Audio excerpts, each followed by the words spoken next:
Item ಯಾವುದೇ ಇರಲಿ try ಮಾಡಿ ಆಚಿ ಚಿಕನ್ ಮಸಾಲಾ. ಆಚಿ ಚಿಕನ್ ಮಸಾಲಾ 2027ರಲ್ಲಿ ನಡೆಯಲಿರುವ ಏಕದಿನ ವಿಶ್ವಕಪ್ ಟೂರ್ನಿಯಿಂದ 2 ತಂಡಗಳನ್ನ ಕೈಬಿಡಲು ಅಂತಾರಾಷ್ಟ್ರೀಯ ಕ್ರಿಕೆಟ್ ಮಂಡಳಿ ಗಂಭೀರ ಚಿಂತನೆ ನಡೆಸಿದೆ.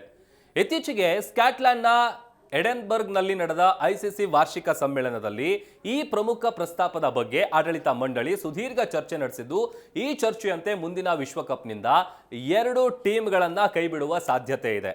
ವಿಶ್ವಕಪ್ನಲ್ಲಿ ತಂಡಗಳ ಸಂಖ್ಯೆ ಹೆಚ್ಚಾದಾಗ ಬಲಿಷ್ಠ ತಂಡಗಳು ಹಾಗೂ ತೀರಾ ಕೆಳ ಹಂತದ ತಂಡಗಳ ನಡುವೆ ಪಂದ್ಯಗಳು ನಡೆದು ಅವು ತೀರಾ ನೀರಸ ಅಥವಾ ಏಕಪಕ್ಷೀಯವಾಗಿ ಮುಗಿಯುವ ಸಾಧ್ಯತೆ ಇರುತ್ತೆ. ಇದು ಪ್ರಸಾರಕರಿಗೆ ಮತ್ತು ಜಾಹೀರಾತುದಾರರಿಗೆ ನಷ್ಟ ಉಂಟು ಮಾಡಬಹುದು ಎಂಬ ಆತಂಕ ಐಸಿಸಿಗಿದೆ.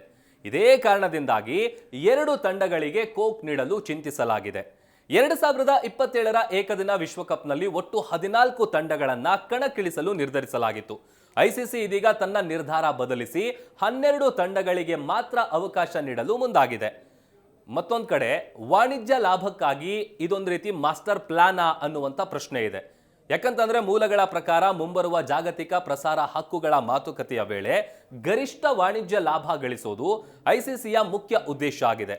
ಟೂರ್ನಿಯಲ್ಲಿ ರೋಮಾಂಚನವನ್ನ ಹೆಚ್ಚಿಸಲು ಹಳೆಯ ಸೂಪರ್ 6 ಹಂತದ ಬದಲಿಗೆ ಹೊಸದಾಗಿ ಸೂಪರ್ 7 ಹಂತವನ್ನ ಪರಿಚಯಿಸಲು ಯೋಚಿಸಲಾಗಿದೆ.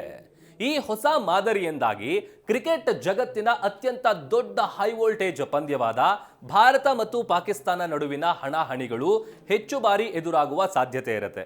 ಇದು ದೂರದರ್ಶನ ಮತ್ತು ಡಿಜಿಟಲ್ ಪ್ರಸಾರಕರಿಗೆ ಭಾರಿ ಜಾಹೀರಾತು ಆದಾಯವನ್ನ ತಂದುಕೊಡಲಿದೆ. ಐಸಿಸಿಯ ಈ ಹಠಾತ್ ನಿರ್ಧಾರವು ಉದಯೋನ್ಮುಖ ಮತ್ತು ಸಹವರ್ತಿ ಕ್ರಿಕೆಟ್ ರಾಷ್ಟ್ರಗಳ ತೀವ್ರ ಅಸಮಾಧಾನಕ್ಕೆ ಕಾರಣ ಆಗಿದೆ. 2019 ಮತ್ತು 2023ರ ವಿಶ್ವಕಪ್ಗಳಲ್ಲಿ ಕೇವಲ 10 ತಂಡಗಳಿಗೆ ಮಾತ್ರ ಅವಕಾಶ ನೀಡಿ ವ್ಯಾಪಕ ಟೀಕೆಗೆ ಒಳಗಾಗಿದ್ದ ಐಸಿಸಿ ಬಳಿಕ 2027ರ ಆವೃತ್ತಿಗೆ 14 ತಂಡಗಳನ್ನು ಘೋಷಿಸಿತ್ತು. ಆದರೆ ಈಗ ಮತ್ತೆ ಈ ತಂಡಗಳ ಸಂಖ್ಯೆಯನ್ನ 12ಕ್ಕೆ ಇಳಿಸಲು ಮುಂದಾಗಿರುವುದು ಕ್ರಿಕೆಟ್ನ ಜಾಗತಿಕ ಬೆಳವಣಿಗೆಗೆ ಮಾರಕ ಎಂದು ಸಣ್ಣ ದೇಶಗಳ ಕ್ರಿಕೆಟ್ ಮಂಡಳಿಗಳು ಆಕ್ರೋಶ ಹೊರಹಾಕಿವೆ.